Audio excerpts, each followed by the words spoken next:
The news broke like a thunderclap across Washington, and Ottawa, Canada has just walked away from a $20 billion submarine deal with the United States. Not scaled it down, not delayed, collapsed entirely. For decades, Canada's Navy depended on American defense contractors, with billions flowing south into U.S. shipyards and factories. Now, in a stunning reversal, Ottawa has declared it will take its business elsewhere, leaving American industries in turmoil and setting off a political firestorm. What makes this even more explosive is the timing. Just as Donald Trump ramps up his campaign with promises of bringing jobs home and strengthening American manufacturing, one of the closest allies has delivered a direct blow, not just to the U.S. defense industry, but to Trump's narrative of economic dominance. This isn't just a defense contract gone wrong. It's a moment that threatens to shake the very foundations of the U.S.-Canada alliance, a relationship long described as the world's closest partnership. And now, for the first time in modern history, that partnership looks fragile, maybe even broken. But what exactly led to this rupture? And what does it mean for America's economy, politics, and standing in the world? The answers reveal a story far larger than submarines, one that could reshape the balance of global power. To understand why this submarine deal matters so much, we have to rewind. For nearly half a century, Canada has relied heavily on the United States when it comes to defense. While Ottawa invests in its own research and training, the biggest ticket items, fighter jets, armored vehicles, submarines, almost always came from American manufacturers. It's been a quiet but powerful arrangement. Canada gets access to cutting-edge technology, and in return, billions of Canadian dollars flow into U.S. factories and shipyards. This relationship wasn't just about money, it was a symbol of trust. For decades, Canadian governments of all stripes, liberal or conservative, treated American defense contractors as the default choice. Washington, in turn, saw this as proof of Canada's loyalty, a tangible reminder that its northern neighbor was fully embedded in the American-led security order. But in recent years, that trust began to fray. It started subtly: disputes over steel and aluminum tariffs, sudden policy shifts under Trump, and a growing sense in Ottawa that Canada's needs weren't always America's priorities. When Trump slapped tariffs on Canadian steel and aluminum under the banner of national security, it landed like an insult in Ottawa. Canadian steelworkers had supplied the U.S. for generations, even during wartime, and now they were being branded as a security threat. The Canadian government retaliated with tariffs of its own, sparking one of the ugliest trade disputes between the two countries in modern history. Though the fight eventually cooled, the damage lingered. Behind closed doors, Canadian officials began asking hard questions. Could they really afford to rely so heavily on a partner that treated them like an adversary in trade? Fast forward to today, and those doubts have finally boiled over. The $20 billion submarine contract, once assumed to be locked in, became the perfect place for Ottawa to make a stand. Instead of awarding the deal to American shipbuilders, Canada has chosen to walk away entirely, signaling not just frustration, but a fundamental shift in strategy. This isn't just about trade, it's about sovereignty. It's about Canada deciding that its defense future cannot be held hostage by America's economic battles. And by making such a bold move, Ottawa has thrown open a question the U.S. never expected to face. What happens when even your closest allies start looking elsewhere? The shock of Canada's decision wasn't just felt in Washington. It reverberated across American towns and cities whose livelihoods depend on defense contracts. This wasn't just another trade deal. It was lifeblood for thousands of workers. And now, almost overnight, that lifeblood has been cut off. In Connecticut, where General Dynamics Electric Boat has long built submarines for the U.S. Navy and its allies, the news hit like a sledgehammer. Shipyards that expected a surge of work from the Canadian order are suddenly facing uncertainty. Workers who thought their jobs were secure for the next decade are now asking whether pink slips are around the corner. One union leader put it bluntly: this was the deal that was supposed to keep families afloat. Without it, we're staring down layoffs. In Virginia, where Huntington Ingalls employs tens of thousands, the mood isn't much better. Local suppliers, everything from precision welders to specialized electronics firms, had counted on subcontracting work from the Canadian deal. With Ottawa pulling out, those contracts vanish too. Economists estimate that ripple effects could reach well beyond the shipyards, hitting local restaurants, construction firms, and transportation companies that service defense workers. But the impact doesn't stop at shipyards. In Pittsburgh and Ohio, where steel mills still form the backbone of local economies, the submarine deal represented a rare bright spot. Defense contracts meant steady demand for high-grade steel, the kind only American mills can produce at scale. Without Canada's order, demand drops, leaving already struggling steel towns facing yet another blow. And then there's Wisconsin, home to a cluster of firms that specialize in the electronics and advanced navigation systems used in modern submarines. For them, the cancellation is devastating. One executive described it as a gut punch, noting that many small firms had already begun scaling up production in anticipation of the contract. Now, millions invested in new equipment and hiring may go to waste. Across all these states, the story is the same ordinary workers caught in the crossfire of international politics. These aren't abstract numbers. They're welders, engineers, machinists, truck drivers, people who believed their future was secure. And now they're left wondering how a trade dispute between Ottawa and Washington could cost them their livelihoods. The ripple effects don't just hit local economies. They strike at the heart of Trump's political message.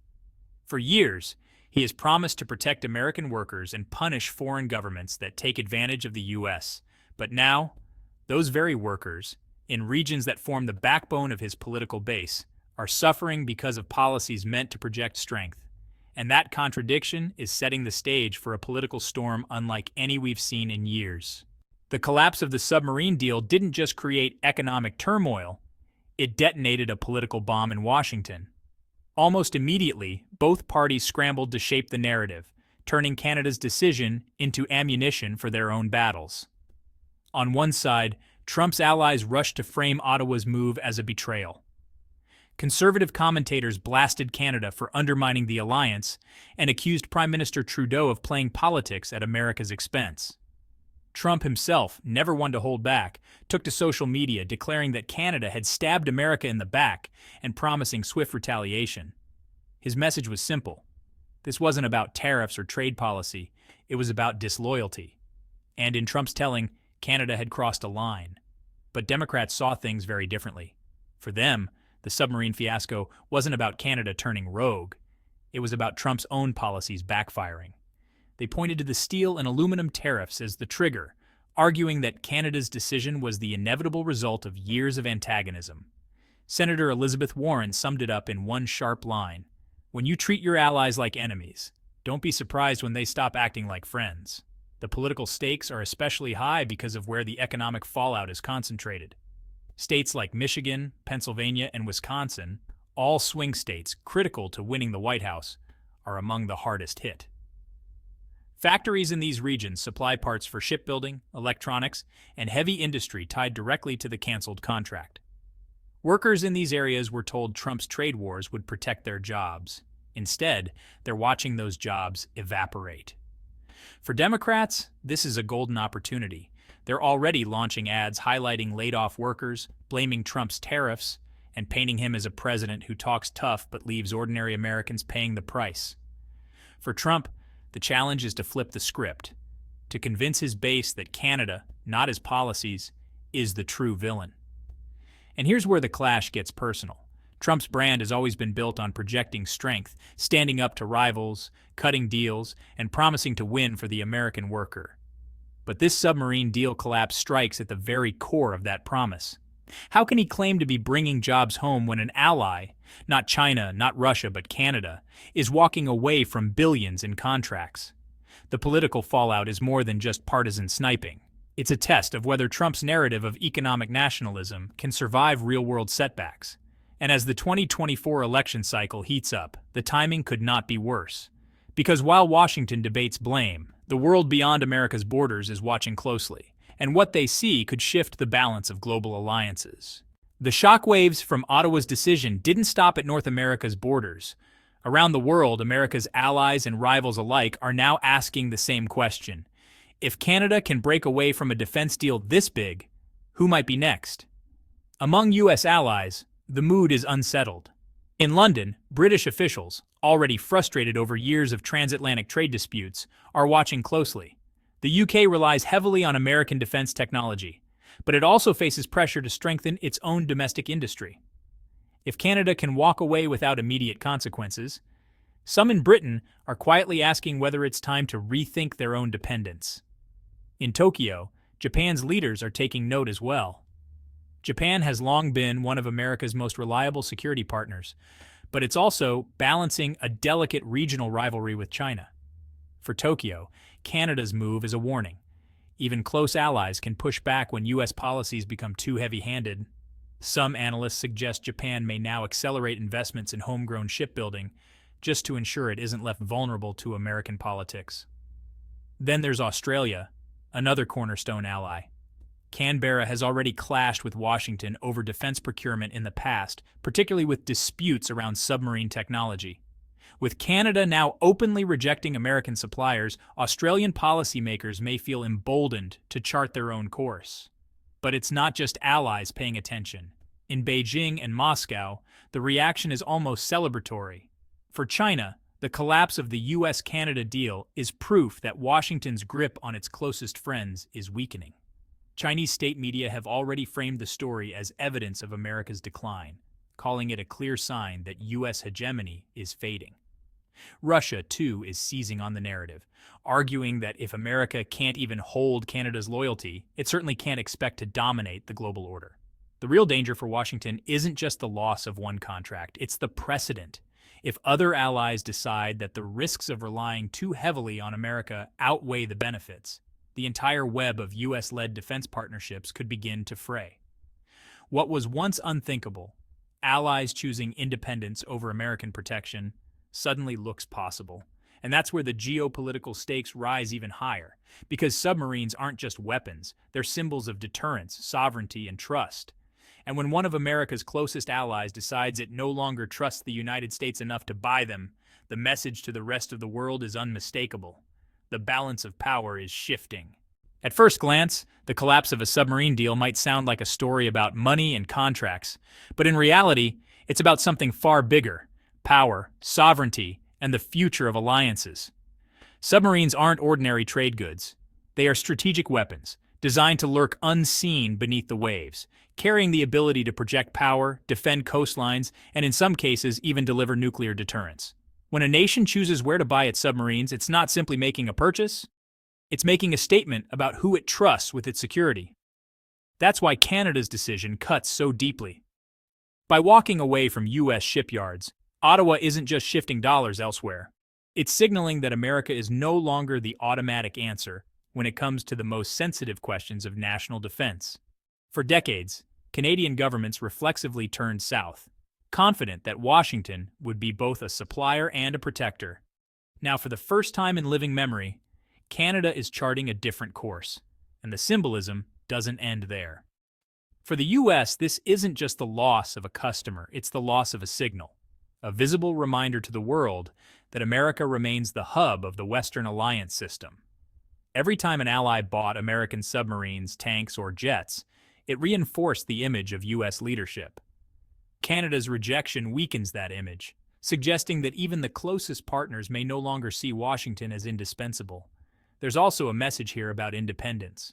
By breaking from a decades-long habit of buying American, Canada is asserting itself as a sovereign power willing to challenge the status quo. For a country often seen as overshadowed by its giant neighbor to the south, the move is a declaration. We will not let American politics dictate our defense. And that independence carries ripple effects. Smaller nations, especially those in Europe and the Pacific, may view Canada's stand as inspiration. If Canada, America's closest friend, can push back, why can't they? The risk for Washington is that what looks like a one-off today could become a trend tomorrow. The stakes, then, aren't just about a $20 billion contract. They're about the credibility of America's leadership. They're about whether the U.S. can still claim to be the unquestioned anchor of global alliances, or whether its partners are beginning to see a future where they stand on their own, or align elsewhere. And that's why Washington can't shrug this off. Because when submarines become symbols, losing the deal means losing more than money. It means losing the narrative of dominance America has relied on for generations. The big question now is what happens next? The U.S. can't afford to let a $20 billion defense deal vanish without a response, but every option comes with risks. One path is retaliation. Trump has already hinted at new tariffs, threatening to hit Canadian industries hard in response to Ottawa's move. It would be the most aggressive choice, sending a signal that walking away from U.S. defense contracts comes with consequences.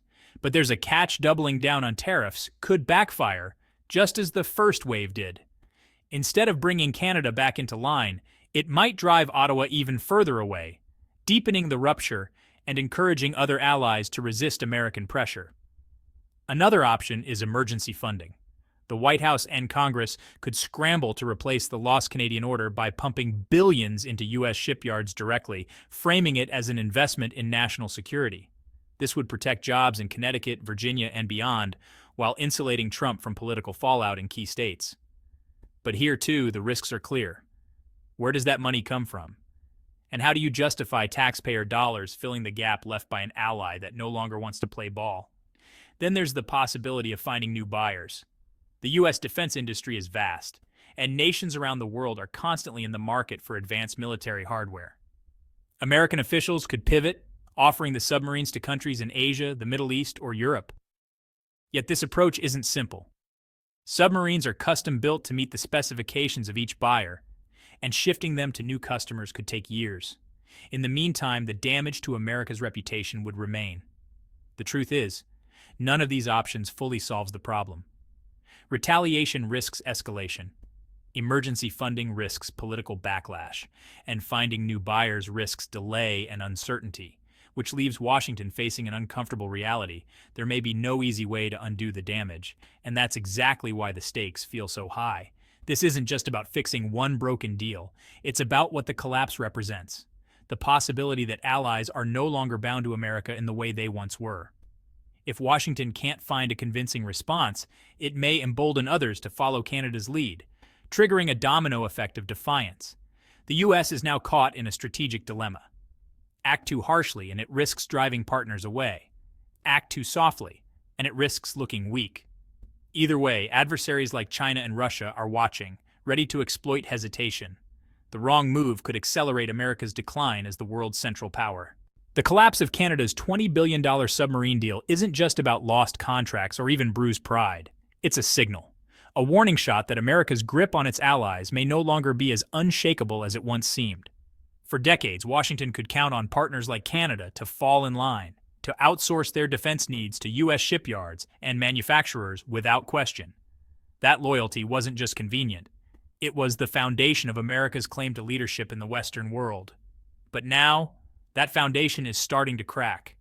Canada's decision shows that even the closest ally can walk away when pushed too far.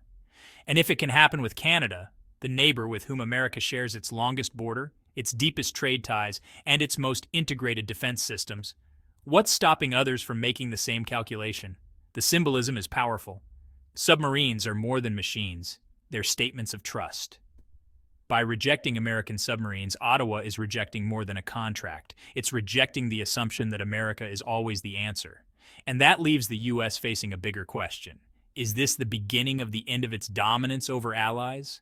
Or is it just a temporary rift that can be patched up with new deals and new promises? The answer isn't clear yet, but what is clear is that the world is watching. And every decision from here on out will shape not just jobs and factories, but the future of America's role in the global order. So what do you think? Is this the first domino to fall in a much larger collapse of U.S. influence? Or will Washington find a way to pull Canada back into its orbit? Drop your thoughts in the comments. I want to hear your take. And if you found this breakdown eye-opening, make sure you hit that like button, subscribe for more deep dive analysis, and stay tuned. Because this story is only just beginning.